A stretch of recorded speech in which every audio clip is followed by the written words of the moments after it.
1941 to 1943.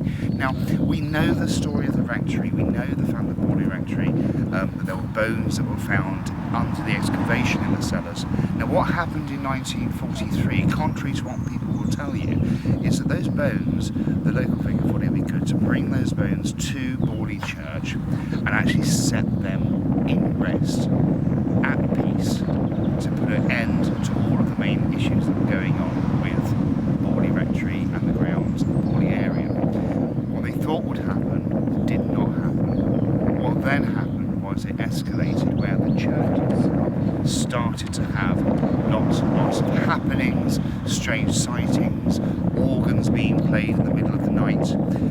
Many people were almost dared and betted to come and stay at Borley Church. In fact, in 1944, one gentleman was known to come to Borley Church, and with nothing more, he was betting just £100 to stay at Borley Church with no more than a mattress for the entire evening. Now, the story is told that he made it to the morning, but when he came out, he was admitted to what was then the asylum, the mental health hospital, never to speak coherently again.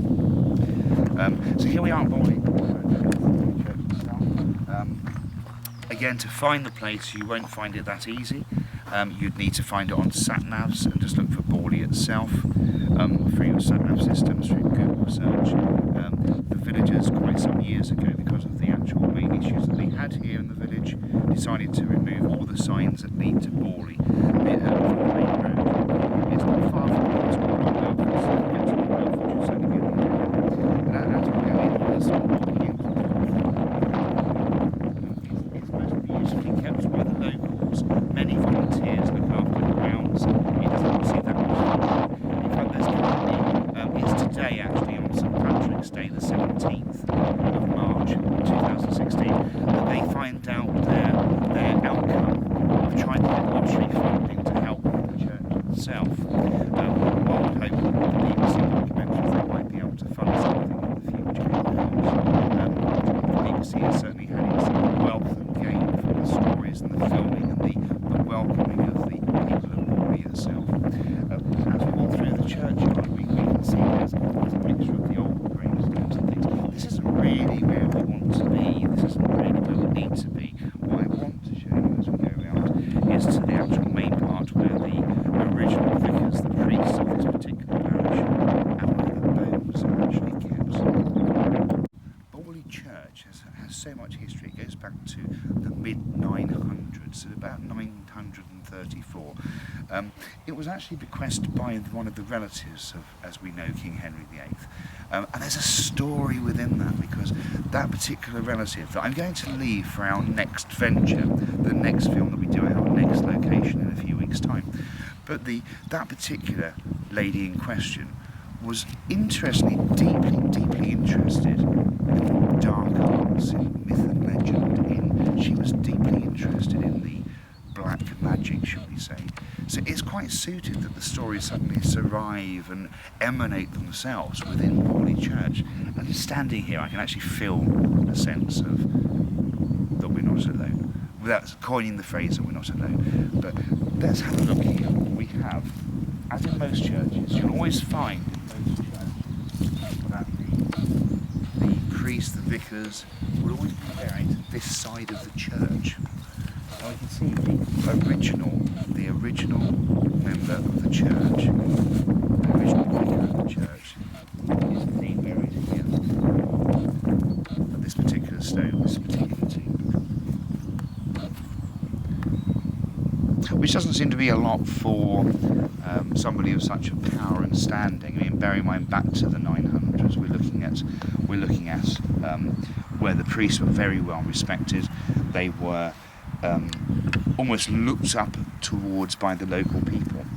And we're just going to come down here now just to show you around the side of the church to where the bones of that particular individual are buried and when the happenings started to happen at Borley.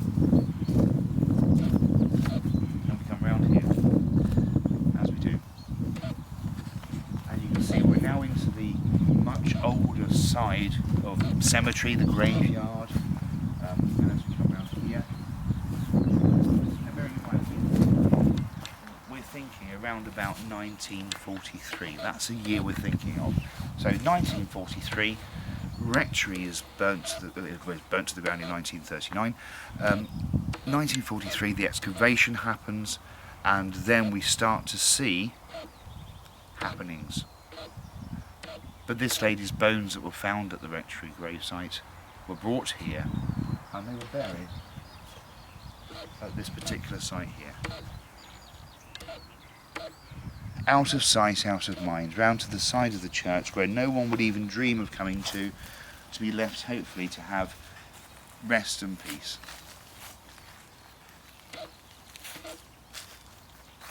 Quite a simple grave for the unknown person of female origin. As it's said in the tales that many a time that a lady has been seen dressed in most elegant clothing, presumably from a Edwardian Victorian period. That's been told in many, many tales about Borley, and how she walks through on a summer's day and just disappears into the sunlight. Well, this is where her bones are rested today.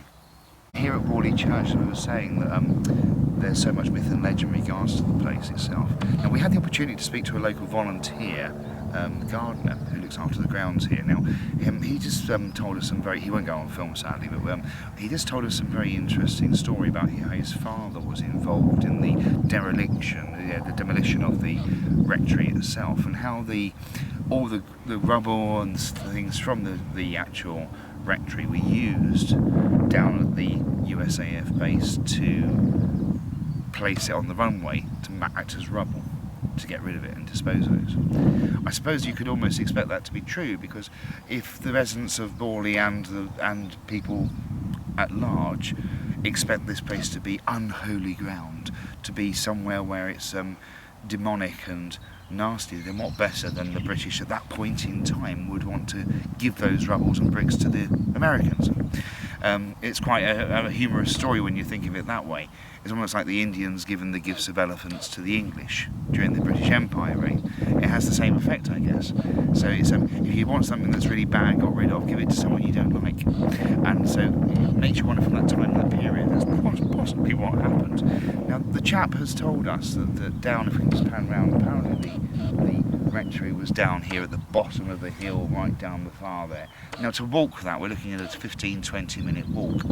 We know from fact that rectories were not built that far away from churches back in 984. The vicar would not be walking backwards and forwards from his rectory to the church up and down this distance of 20 minutes walk every day. Yes, we do it in a modern society, but that wasn't how life was back then in England. In fact, I think what we were given was a red herring to divert us away from the real site of where the rectory was. So it makes you wonder why do people want to tell you that the rectory is built at the bottom of the hill and there's new bungalows built on top of the old rectory? I don't think anyone in the right mind is going to build on something that has so much oddity about it, let alone build residential bungalows for people to reside in. Perhaps in 1,000 years from now, as in the past, people build on churchyards and graveyards and redevelop land. But I think it's so current, really, in current history.